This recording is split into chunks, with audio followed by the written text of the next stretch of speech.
Good morning. I want to welcome you to our Wednesday workshop session at the 2021 Chisholm Annual Gathering. My name is Mike Riedinger. I'm the President and CEO of Chisholm. And you are attending the workshop entitled Emerging from the Pandemic, led by a panel of Chisholm ministry leaders. Before I introduce the panel, I'd like to thank the Insurance Board for sponsoring this session. Thanks to the Insurance Board for what it offers to Chisholm Ministries and for their support of this annual gathering. Our panel today represents leaders from a broad spectrum of Chisholm Ministries who have all offered great leadership during the pandemic this last year. Michelle Just is President and CEO of Beatitudes Campus in Phoenix, and she is also Vice Chair of the Chisholm Board. Darlene Soule is the CEO of Unleashing Potential in St. Louis, Missouri. Donna Papillo is Executive Director of Deaconess Nurse Ministries in St. Louis. And today's panel will be moderated by David Mullins, President and CEO of Crossroad Child and Family Services in Fort Wayne, Indiana. I look forward to hearing what the panel has to say about emerging from the pandemic, and then we will open it up for questions and answers. Feel free to enter your questions and comments in the chat box during the presentation. Hello, annual gatherers, and welcome to Emerging from the Pandemic. This is going to be a session involving a panel conversation discussing plans for post-pandemic patient service models and approaches. In essence, we want to look at the short and long-term effects of our programming from COVID and the pandemic. What has changed? What will remain the same? In essence, what have we learned? And is there light at the end of the tunnel? This session is going to be composed of a series of 3 questions that our 3 panelists will answer, and I will be your moderator. My name is David Mullins. I'm the Chief Executive Officer at Crossroad Child and Family Services in Fort Wayne, Indiana. We have 4 main business lines, mostly focused on children and adolescents. We have a residential treatment facility, residential programming with 75 beds. We have outpatient counseling services where we're working with about 200 individuals in the community. We have community-based programs focused on case management with youth. And we have an on-grounds alternative education academy, which we're excited about growing. So really our focus is on youth, adolescents, even though we do work with families and some adults. At this point, I would like to go ahead and introduce our panelists, and I'm going to start with Donna. Hi, I'm Donna Papillo. I'm the Executive Director for Deaconess Nurse Ministry in St. Louis. We provide professional registered nurses to other faith-based organizations and agencies across the region here in St. Louis to provide health services. We do 3 lines of business. We do senior care, where we are in affordable senior housing and independent senior facilities, and also seeing seniors in their homes in the community. We also do a line called community outreach, and we're in food pantries, soup kitchens, youth treatment centers. We're at Every Child's Hope, daycare centers, including Unleashing Potential with Darlene at Caroline Mission. And then we do a line that is what we call congregational, where we are with congregations. And so I'm both a registered nurse and an ordained clergy, and I'm glad to virtually see you all. Thank you, Donna. Now I'm going to pass it to Darlene. Hello all, I'm Darlene Soule, and I am the President and CEO of Unleashing Potential, also in St. Louis. And our mission is to close the opportunity gap, primarily for children, regardless of circumstances and their educational background or economic background. We do this through early childhood education, after school programming, and summer enrichment programs. So we're in 3 school districts, a total of 12 elementary schools, and the number of summer programs we have ranges from 3 to 6 in a summer. And our early childhood education program, which, as Donna mentioned, is Caroline Mission, we are licensed for approximately 80 young people between the ages of 6 weeks and 5 years of age. It's a pleasure to be here. Thanks, Darlene. And finally, we have Michelle. Hi, good afternoon. My name is Michelle Just. I am President and CEO of Beatitudes Campus here in Phoenix, Arizona, so a different side of the country. We serve approximately 700 residents across all lines of healthcare, so skilled nursing, memory care, independent living, assisted living. We also have a home health program as well as Beatitudes at Home supportive care. We also have 450 seniors, and we have been serving this community since 1965. Wow, great. I didn't mention that Crossroads has been around since 1886. So Yes. anyway, now we're going to get into the questions. I'm going to have a different series of respondents for each of the questions.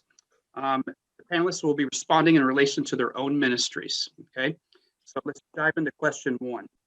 I'm going to start with Donna for this one. Okay, Donna, what have been the top 3 to 5 challenges for your organization in response to the onset, duration, and hopeful conclusion of the pandemic? And just for a second, I think I'd like to just add one of the challenges at Crossroad. I know I'm not one of the panelists, but Crossroads' biggest challenge, I think, to me, has been quarantining our children, because at any given time, we have 5 different units, and we have had to quarantine. At one point, we had all 5 units quarantined, and keeping kids, adolescents, connected and engaged and enjoying life is near to impossible.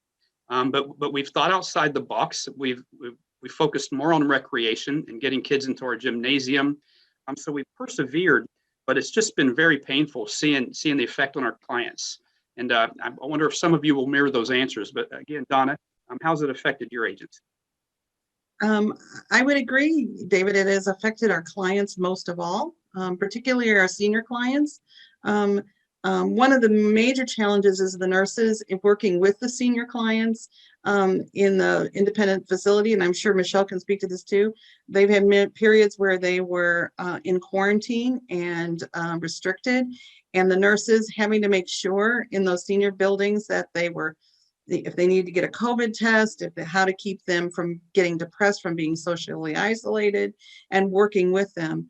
The other piece with community outreach, the nurses in community outreach, we've had to change our service model. We can't be sitting at a table in a food pantry with a line of people and sitting in chairs. It just isn't going to happen. And so we have nurses now that are outside with the full PPE, taking care of people outside in the food pantries and dealing with them as they're driving in with cars. And the other great challenge we've had is that most of our folks were of low income through those food pantries and affordable units have been greatly impacted by the pandemic. So their needs increased. And so the nurses not only were dealing with their healthcare needs on how to deal with the COVID and what to do with the quarantining and how to handle family members, but then the economics behind it, because the challenge was they then lost family members who were helping support them financially or able to take care of getting things for them or whatever that might be. And that has been a real challenge in helping to our case management services with the nurses dealing with resources and helping people to get resources that they need because their family members have lost jobs, their children now are at home, and now they're coming to a food pantry. They've lost their health insurance. The nurses are outside. What do I do with quarantining? So our whole service model has changed greatly over the course of the pandemic.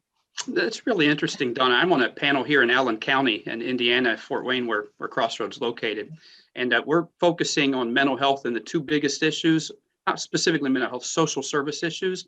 And the 2 we've landed on that we're spending most of our time on are access to healthcare and food deserts. So I was particularly interested when you mentioned your difficulties in accessing food for clients. And so that hits home with me. Darlene, what are the top 3 to 5 things that have challenges for your organization in response to the onset, duration, and hopeful conclusion of the pandemic? Well, David, for us, it's been a little different because we are dealing primarily with school-age children. And so shifting immediately to virtual learning required a whole different way to serve our kids. And we had to start with technology. I probably spent the first 6 weeks making sure my staff had the technology needed to reach out to our school-age children. And then we had to back up and check, as Donna was mentioning, the divide is huge in the communities that we serve, and find out if those families had Wi-Fi or computers with cameras. The school districts were slow to distribute Chromebooks. So there was a lot of learning lost last March through last May. The school districts figured it out a little better over the summer, but our districts are still not up and running.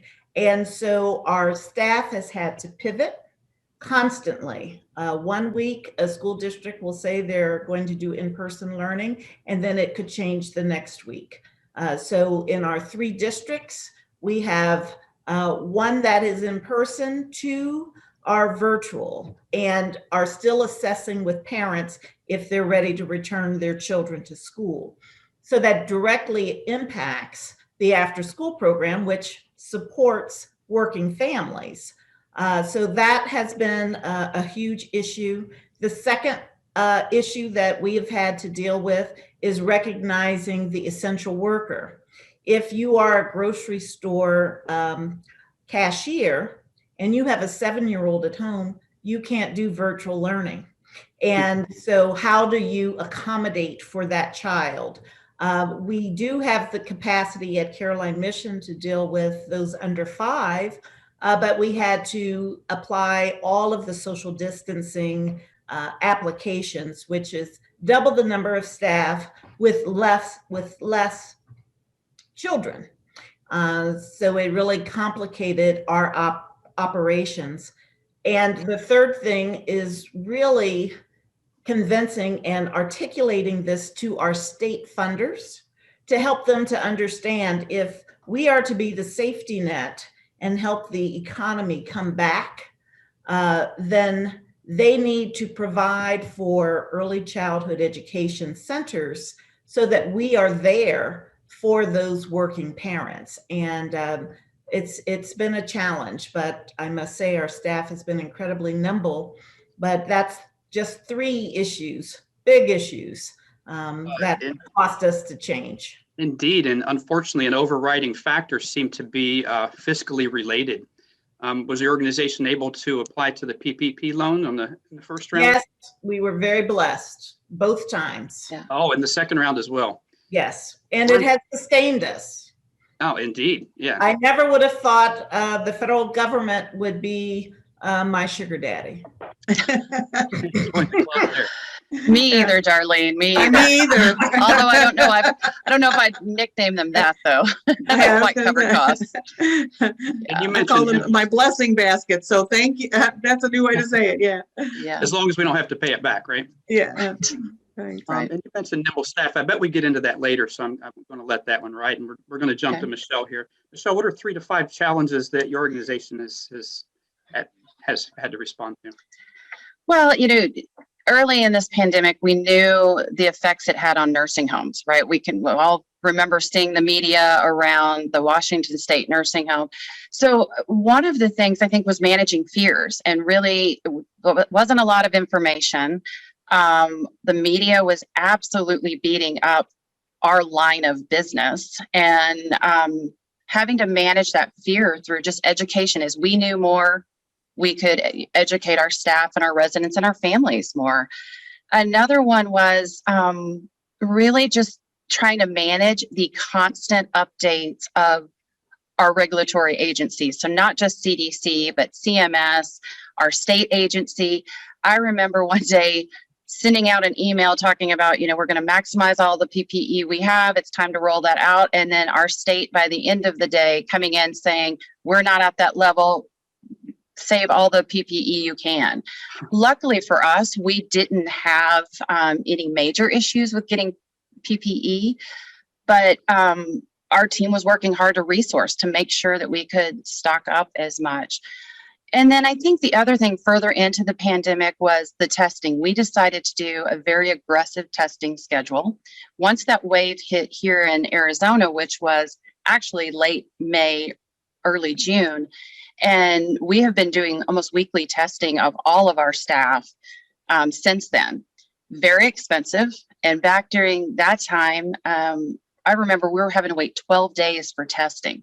So how do you fight a virus that's going through buildings or going through staff and even through families when you're having to wait that long for testing results? Things have changed dramatically. I'm incredibly grateful for that. We have rapid testing here now, but just kind of managing how quickly everything was moving in some cases, and then in some cases, how slow everything was moving. Yeah.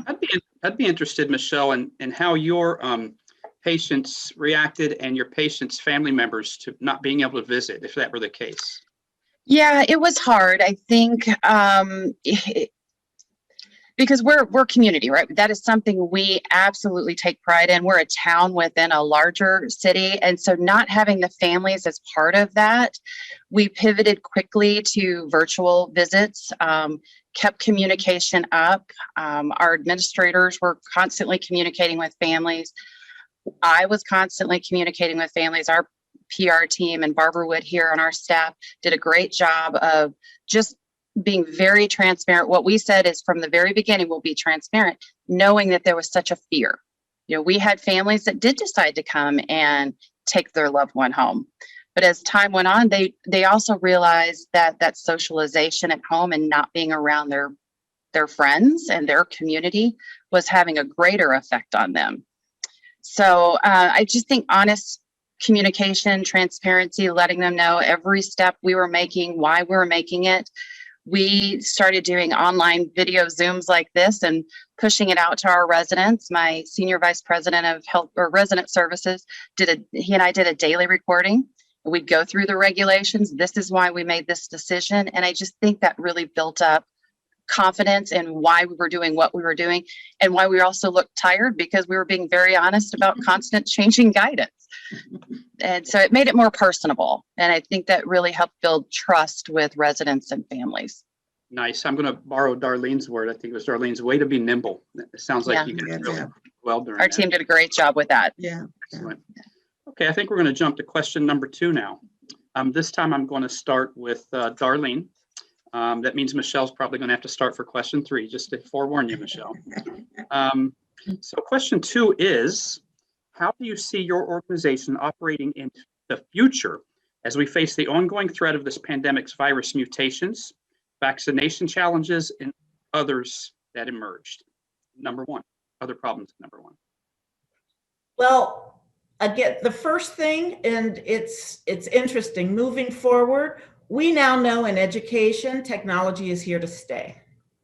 And so even beyond this pandemic, we are going to have to adjust how we hire and make sure individuals have the capacity to use technology to engage children, because a child wouldn't sit through this panel discussion. They'd wander off if they're 11 years old. So it has to be fun. And so we are training differently as we move forward, and giving our staff the tools necessary to keep children engaged. And we're also doing technology training so they know how to use the medium that is available. So that is one of the key things we're working on. The other, as Donna mentioned, we are helping the whole family more. We're on the verge of actually creating a new program that does more counseling and provide more support for parents, because parents are tired, and trying to be a true partner with them on how to navigate this. And finally, the last thing we were talking about prior to coming on, convincing staff the importance of self-care and vaccinating themselves so that they are healthy as we do what we're called to do. I'm assuming you can't mandate your staff to get vaccinated. No. So how are you encouraging them to do such? As Michelle mentioned this morning, I actually did a staff meeting where I was recorded, and I said, I'm talking from the heart. You are important to me. I care about you. I can't tell you to take the vaccine, but I can present all of the information I have. In fact, I used a piece that Donna had written for our staff, and just encourage them and give them all of the information I can. But at the end of the day, they're adults and they have to make their own decision. Indeed. Okay, another thing that struck me, you said, is obviously having to adjust with technology and onboarding staff and orientation. I don't think we need to discuss this now unless someone other wants to in the questions. But I've been concerned about building a culture and relationships between staff as we go even more virtual, especially like my case management prongs and our staff probably staying virtual in perpetuity, especially through the next couple of years anyway. And how am I going to engage those folks virtually to enjoy each other's company?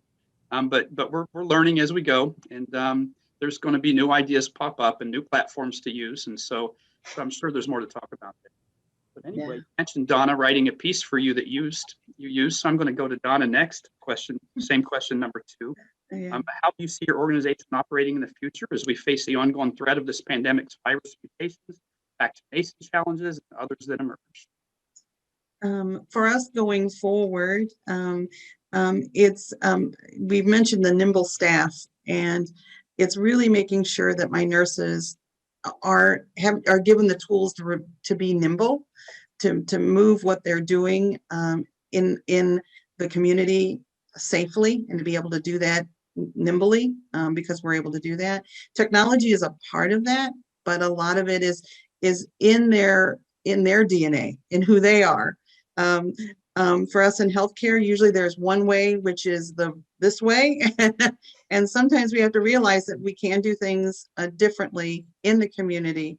And being that trusted source, as Dinah Darlene has mentioned a little bit, being that trusted source of information going forward with the vaccine information is important. We will become vaccinators for shots once it reaches the level of allowing people to get vaccinated in the community at larger piece, the adults at a larger piece through the food pantries. And so going forward, as we come from the pandemic, giving really good, being trusted resources, being trusted to be able to do that, having the resource to do that, having the resources of what we need to provide the syringes and things is going to be important as well. And also working diligently with our partners. One of the things we've learned in this pandemic is our partners really do make a difference.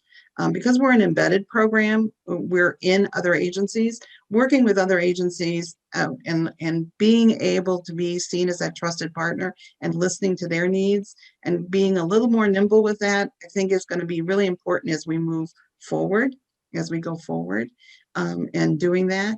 I've been really blessed to have some wonderful grantors and partners that have helped support us. And I want us to continue to nurture those relationships as we go forward. The last piece is probably, we've gotten more passionate about advocacy, being a verbal advocate for our folks.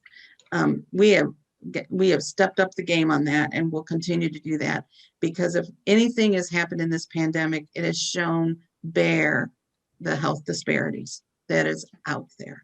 And so going forward, our work has changed and will continue to change in advocacy so that people can have what they need. So you said something I'll probably follow up on after Michelle answers her side of the question, unless she answers it for me, which she may or may not. But anyway, I'm just going to move to, well, I did enjoy when you spoke to nurturing your staff's own DNA. And we do hope that our staff are in this for mission and not just to come to work and have a paycheck. And we've seen staff turnover in our organization, and I bet you guys have too. But I think the staff that are still with us are those that you really can nurture their DNA and reach out to their sensibilities and compassion. And those are the folks that we want to stay with us and want to retain. Absolutely. Yeah. Michelle, number 2 still. How do you see your organization operating in the future as we face the ongoing threat of this pandemic's virus mutations, vaccination challenges, and others that emerged in your previous answers? Well, I'm going to stay on the technology train just a little bit longer, but from a different standpoint. What we learned is that, we're in the people business like everyone else is, but people live here, right? And so we're very person to person. And while, we've now had 3 of our 4 vaccine clinics, we're sitting at 90% of our independent living, skilled nursing, and assisted living residents vaccinated, about 60 to 65% of staff vaccinated. So we can start opening up and using technology less. However, what we've learned is that this is a way that we can just expand our program and services. It's a great way to stay in touch with families. Instead of having these conference calls with care plans of families, we can be much more personable this way with families who may live out of state. Our marketing group and our marketing team here under the direction of Rod Bailey, his team pivoted very quickly to continue to do tours using technology. And that's something we'll continue to do, because now you can do that with family members who may not live here in Phoenix and want to know where mom and dad are moving. So technology for us will expand what we're doing. And I think it'll be here. I'm grateful to see that telehealth is going to stay around a while. I remember when I was in college, and Donna, I'm sure you've been talking telehealth forever, but it wasn't allowed. It was more heavily regulated and not allowed. And now once they've allowed us to do this, they're realizing this is a great way to serve people, that you don't have to keep transferring someone to a hospital or to a doctor's office, where maybe the doctor can just come to them virtually. That's been good. And I think we'll continue to expand on that as well. So, and I'd say the last thing would be, I think we've learned through this pandemic, and I don't mean to speak for everyone, but community is everything. And so what we have found is seniors who were living at their home in isolation had a harder time getting groceries, making appointments, and so I think senior living in this setting, like a life plan community, we're already seeing results of that people are understanding the advantages of being here during a pandemic and being a part of a community where even if you can't see them, they're right next door. So community is a great word, but it brings to, I'm going to jump into number 3, because maybe, again, it's possible someone will broach the subject that I'd like to, and I don't want to steal any thunder. So I'm going to jump straight to number 3. And Michelle, I already alerted you that you were going to be first on this particular question. And this question says, similar type question, but a little bit different. Faced with the reality that our way of life has changed, even though you previously mentioned that you're going to get back to less virtual reality, I bet you never get back to the norm. Faced with how things have changed, what gives you the greatest hope as we emerge from the pandemic? My greatest hope is that I feel like our community in particular, and I mean families, residents, staff, I guess it's not a hope, it's an observation, but we are all learning how resilient we have been. And I'm sure you guys talk about that in your organizations too, that when put up to the challenge, we can face it, keep moving forward. Not saying we're not pulling our hair out and screaming behind the scenes because we're frustrated, but our residents brought us inspiration through all of this. I remember a resident telling me, don't be afraid to tell us that you're going to, shut down the dining room and you're doing all these things. We have been through worse. Don't forget that. And just remember how strong this community is as we continue to move forward. And I think it brought a huge sense of pride from our culture here that, we're all in this together. We're a family, a community, and it's just been beautiful. I actually have been in this field 22 years now. And while this was the most challenging, it was absolutely the most rewarding as well. So Nice statement. So you definitely see light at the end of the tunnel. I do. And probably a little bit more, with vaccines here, that definitely probably couldn't have said that this summer, but definitely will say that now. Okay. Darlene, same question. What gives you hope from this? Unleashing potential is strengthening our voice. And what gives me hope is I think ears are more perked up as a result of the pandemic. I think the disparity divides have become so much more prevalent and obvious that it allows us as an organization to stress the importance of what we do. And I've seen it in our board. We are engaging in some long-term visioning processes now, which I think will be very beneficial for the organization. Donna took the words right out of my mouth, advocacy. There is a realization that we have to be advocates for our children and families, and we're putting things in place to have designated individuals working on that and moving forward so that we can serve better. And you did hit something I want to speak to. And one of the starkest things, and maybe it's just fresh in my mind because it's more recent than when this started about a year ago, is when the power outages and the energy crisis was occurring in Texas predominantly, specifically because that jumps up the most at me. And a picture that I saw with the downtown lit up like a Christmas tree, beautifully lit up. And then all the surrounding areas were dark, pitch dark, and cold and frigid, and ice forming in houses. And how it's probably the well-to-do in that city, and lounging in their offices and enjoying catered meals. And the people that were really suffering were on those outskirts. And those are the disparities, I think, maybe and divides that you're speaking to, Darlene, which I believe the pandemic's brought to a forefront more, thankfully, for this country, because it's going to take a countrywide effort. It hasn't just been COVID, but it's that the pandemic's brought out Black Lives Matters, politics in general, and the crazy nature of that. And I'm hopeful that the pandemic has a very positive effect on those thoughts and ideas. Donna, how do you feel? What's brought you hope?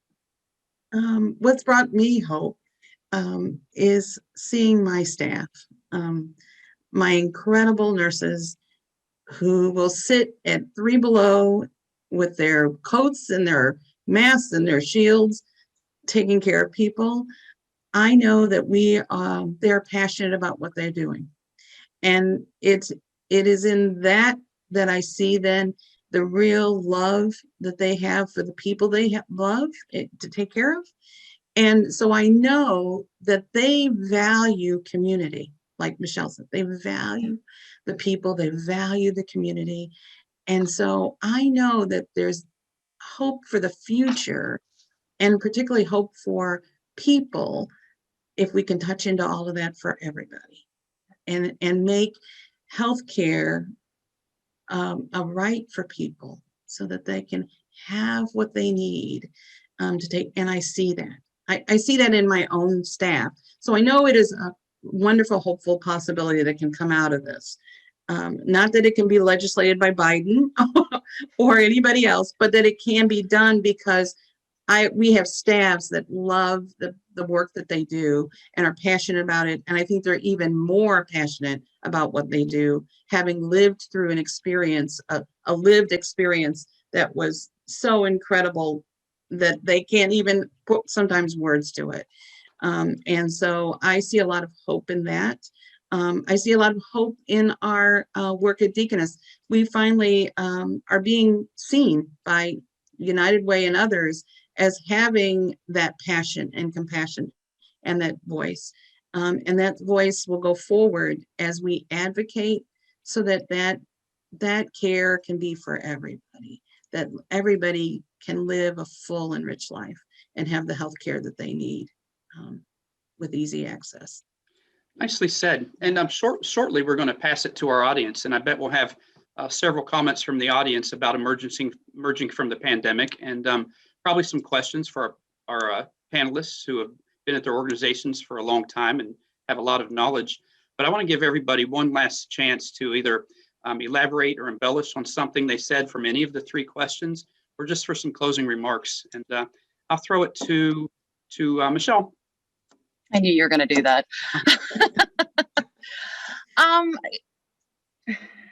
Closing remarks. Gosh, caught me off guard with that one. I would say, I'm grateful for Chisholm and the collaboration we all have together. I know all of us who are in long-term care started having calls and sharing best practices. I think when we talk about community, I don't mean just how grateful I am for the local community. It's also our community of like-minded folks across the nation who have all had various experiences, but this pandemic has shown that we can continue to learn and be stronger by sharing those experiences. So. Nicely said, and I'm grateful for Chisholm as well. And I was excited for this chance to speak to the audience. Donna, how about you? One last thing you'd like to say before we throw it to the audience? I also want to put a plug for the Chisholm organizations in St. Louis, our local kind of units, like Darlene and Mike Brennan and several, Cindy Clark, all of them here in St. Louis. Like too numerous to even give all the names out at this one moment, but I'm grateful that we have a group here that comes together, that you can email, that you can talk, and that even during the pandemic was reaching out. What are you doing? What am I doing? How can we help you? And I think that is so important to even have your local context. And I appreciate Darlene and all my folks here, and even the wider Chisholm group. I do appreciate them. Thank you. And I think maybe my favorite gathering of Chisholm was in St. Louis. I truly enjoyed being there. That was a nice one. Darlene, how about you? Well, I'm going to stay on the theme of community and maybe broaden it just a little bit. I am reading a book called The Sum of Us by an author's last name is McGee, and it talks about systematic racism and how it affects all of us. And that is what this pandemic has amplified for me. The majority of the children and families I serve are Black and brown, and a disproportionate of deaths have come in our communities from this virus. But it's important for all of us to work together for the whole of this community, your city, and the country. So it just really brings home to me the importance of us treating each other as we want to be treated, regardless of background, racial, heritage, etc. I appreciate that, Darlene. Yeah. And systemic racism is prevalent in this country. Yep. It gives unjust and undue power to one race and denies it to another. And I was kind of speaking to that previously, and that's got to stay at the forefront of our minds. So thank you for saying that. So I'll have some closing remarks after we've thrown it to the audience. But at this point, I think our panelists have summed up their thoughts on emerging from the pandemic. And I'd like to close us off for now and give our ears open to the listeners.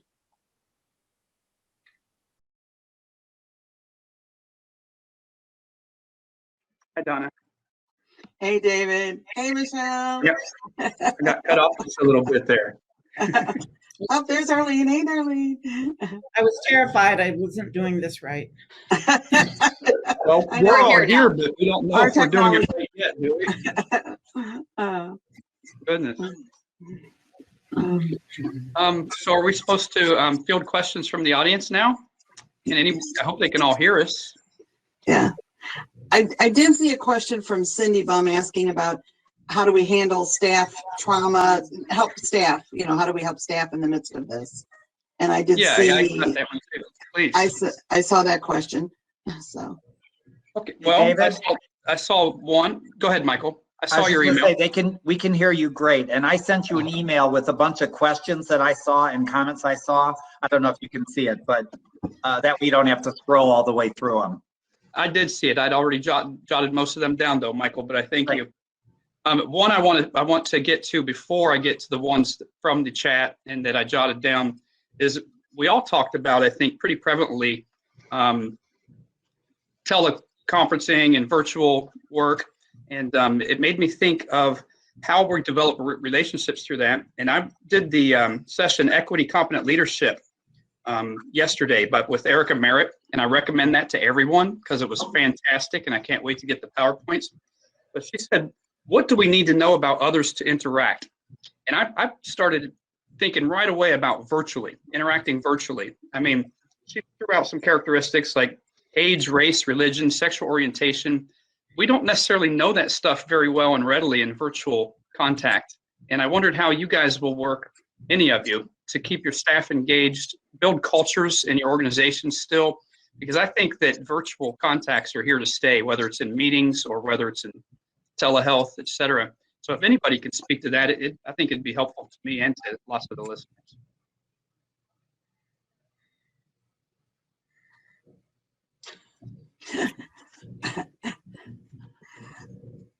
I'd be happy to do it. I mean, I still Once you start. Yeah, you can still see people's race when you're speaking to them, but you can't really. It's harder to feel people's vibes. I've done several interviews lately, some of them virtually, and it is not the same as sitting in front of someone. Mm-hmm. And you really don't get a good feel for any of their real internal mechanisms. And it maybe somebody's better at it than me. I don't know. Michelle and Darlene, you both, and Donna, I think two of you mentioned that you had taped yourselves. And how do you get across your body language when you're doing that? Or how do you read body language over a camera? You know, I think it's difficult, but I do think if you're truly listening, you can pick up a little bit more. I mean, it's definitely not the same as in person.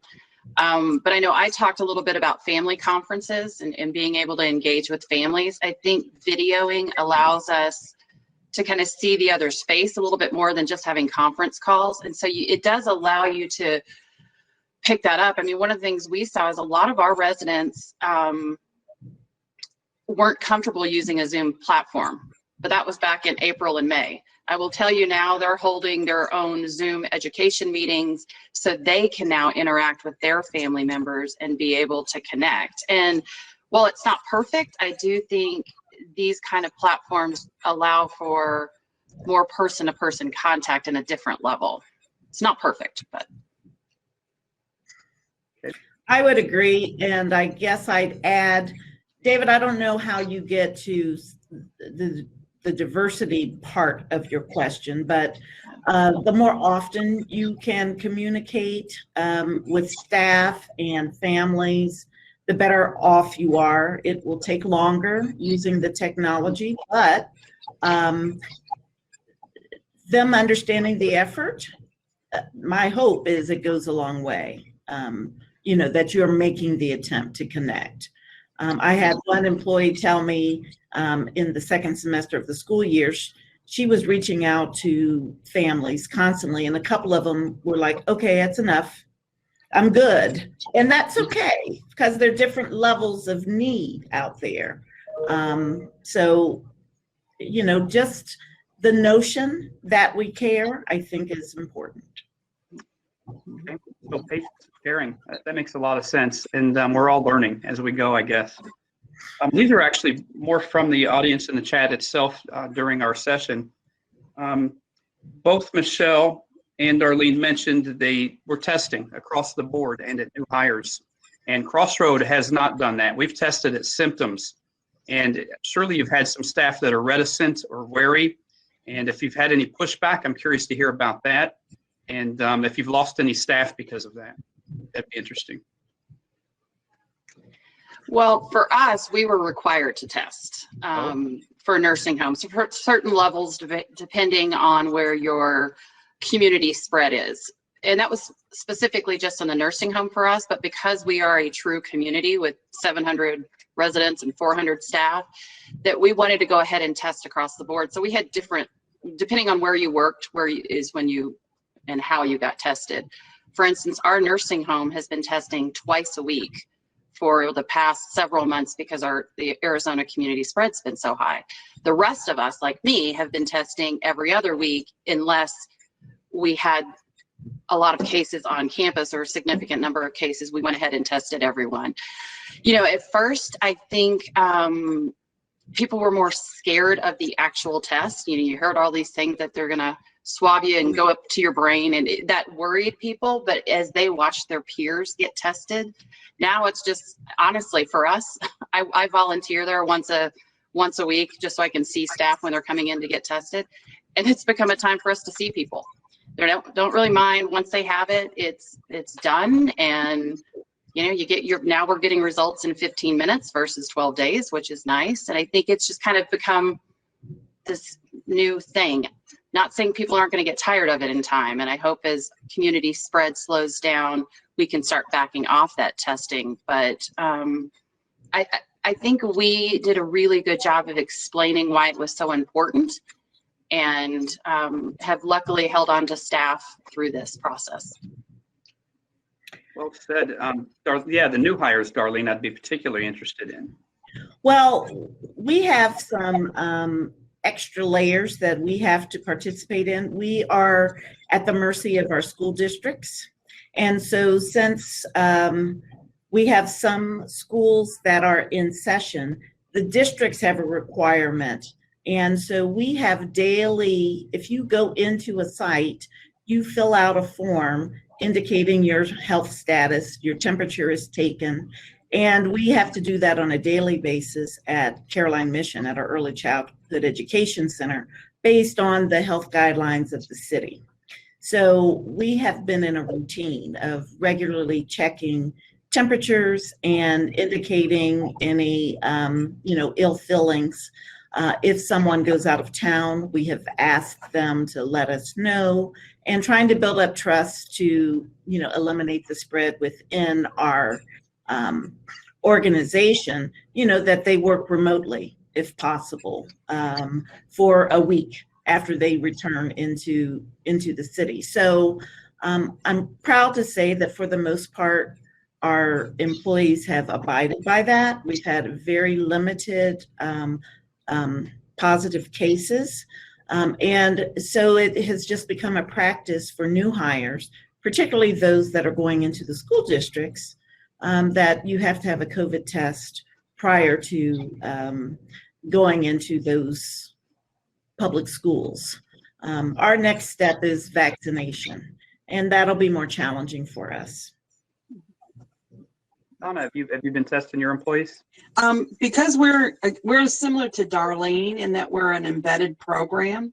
So if for example, Cape Albion, which is a St. Andrews facility, a senior facility, if they are requiring the testing based on the nurses being tested, and she's also doing some of the testing. So it's really for us based on what is required for the facility that we are serving. So it's based on that. The nurses have not gotten any, because they're nurses. I don't think we have the pushback that other facilities might have, because or other people might have, because they are nurses. And so that is what's kind of happening with our folks. So testing is really related to the facility they're serving. Thank you very much. Cindy Bum asked a question and says, how are your direct care staff doing? Are they as exhausted as ours? How do we refresh them? Do we need to do trauma work? And after Caitlin Curtis's presentation yesterday, I pulled a quote, and I couldn't help it because I was so moved by her presentation. And it says, and if we are learning anything in America in the 21st century, it's that restoration and healing are desperately needed. We need to begin asking what that might look like. And healing, because she mentioned trauma work. Have you seen your staff burning out, and what have you guys done to assuage some of that?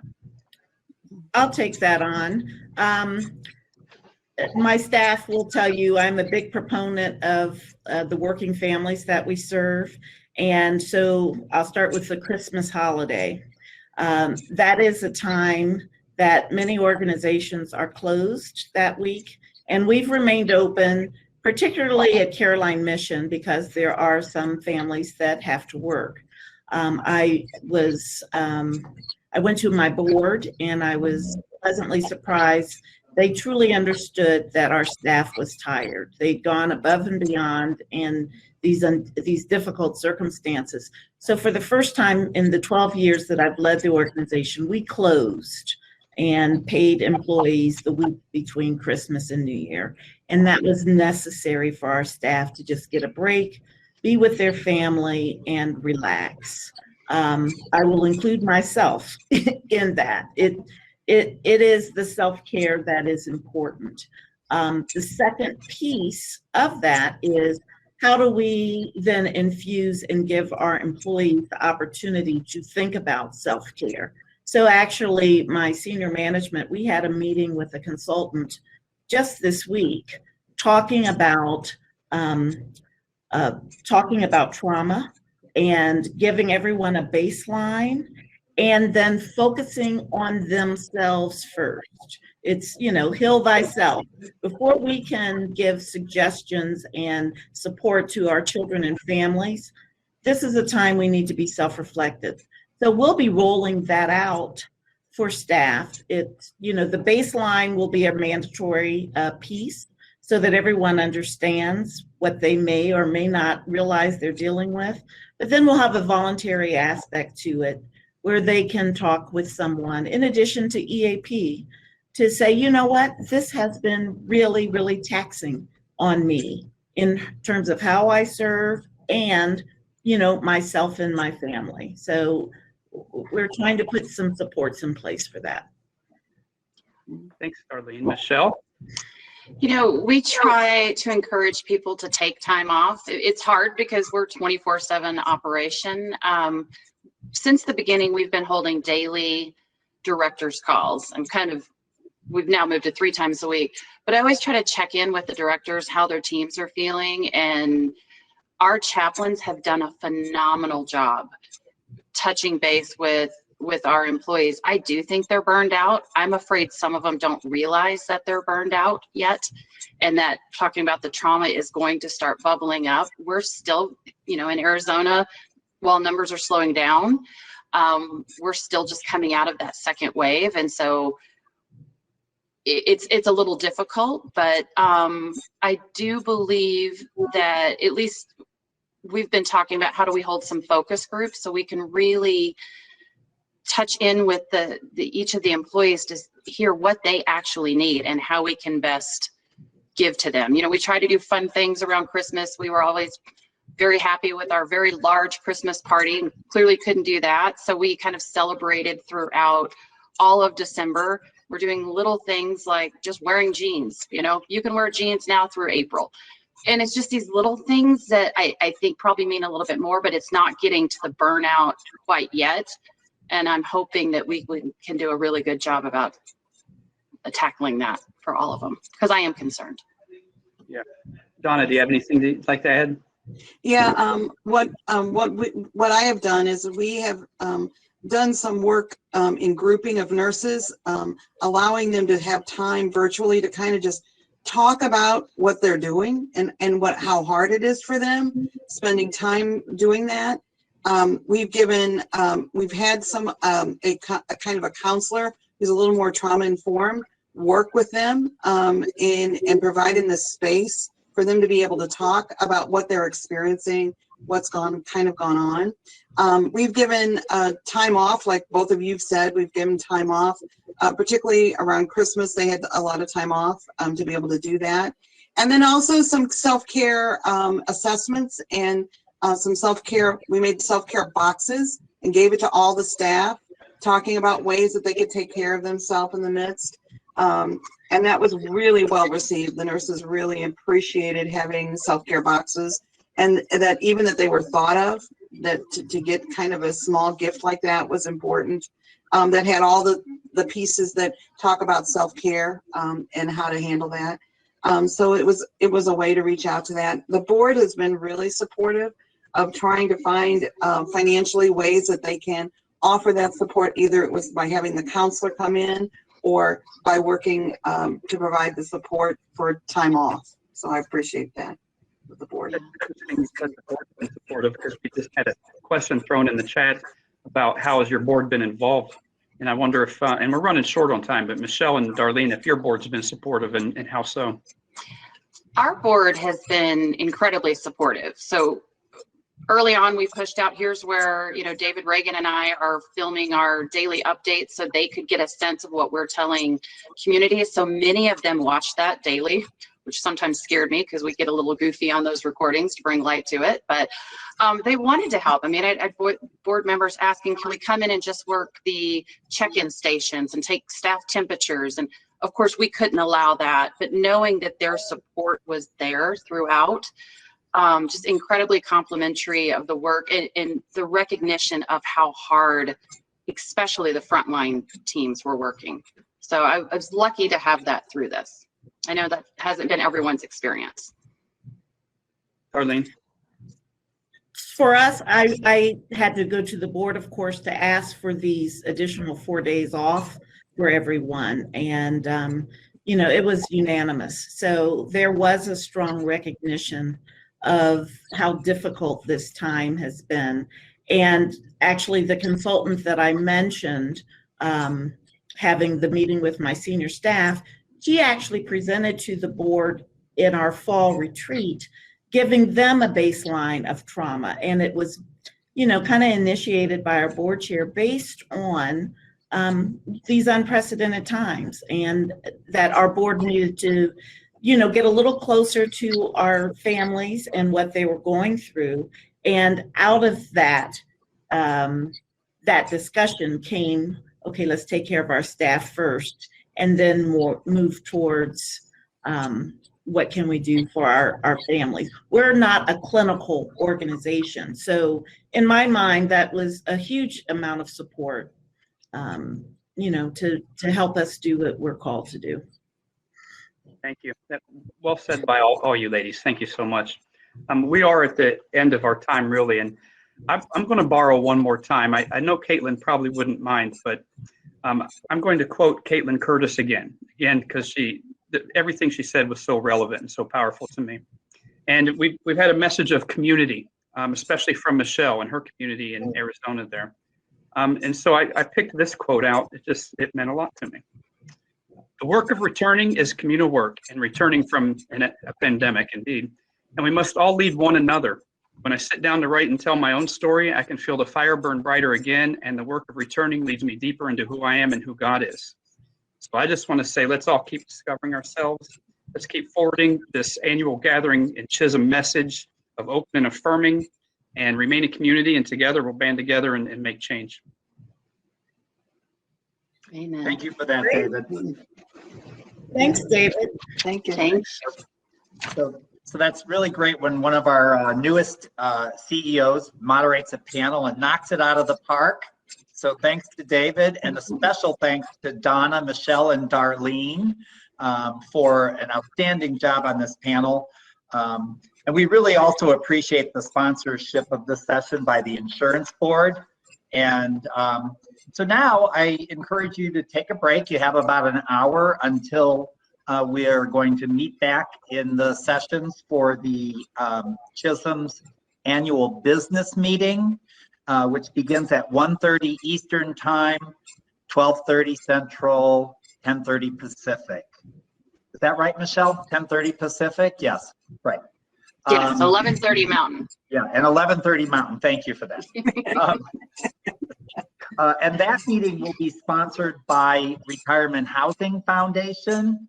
And so if you have not, I would just encourage you during the break to take an opportunity to go look in the expo hall. And if you also have not gone to the networking section yet, where they see the hands, shaking hands, please do it. You can engage in a 3-minute conversation with a random person who decides to network at the same time as you, and just have a really great conversation. kind of like you would if we were meeting in person at the annual gathering. And if you're really enjoying it, you can extend it for an additional 3 minutes and an additional 3 minutes. And if you don't like it, like someone did to me earlier, they disconnected right away. So peace and blessings to you all. Enjoy your lunch break or breakfast break for those of you on the West Coast. And we'll see you in about an hour. Thanks, Mike. Thank you. Bye. Thank you all.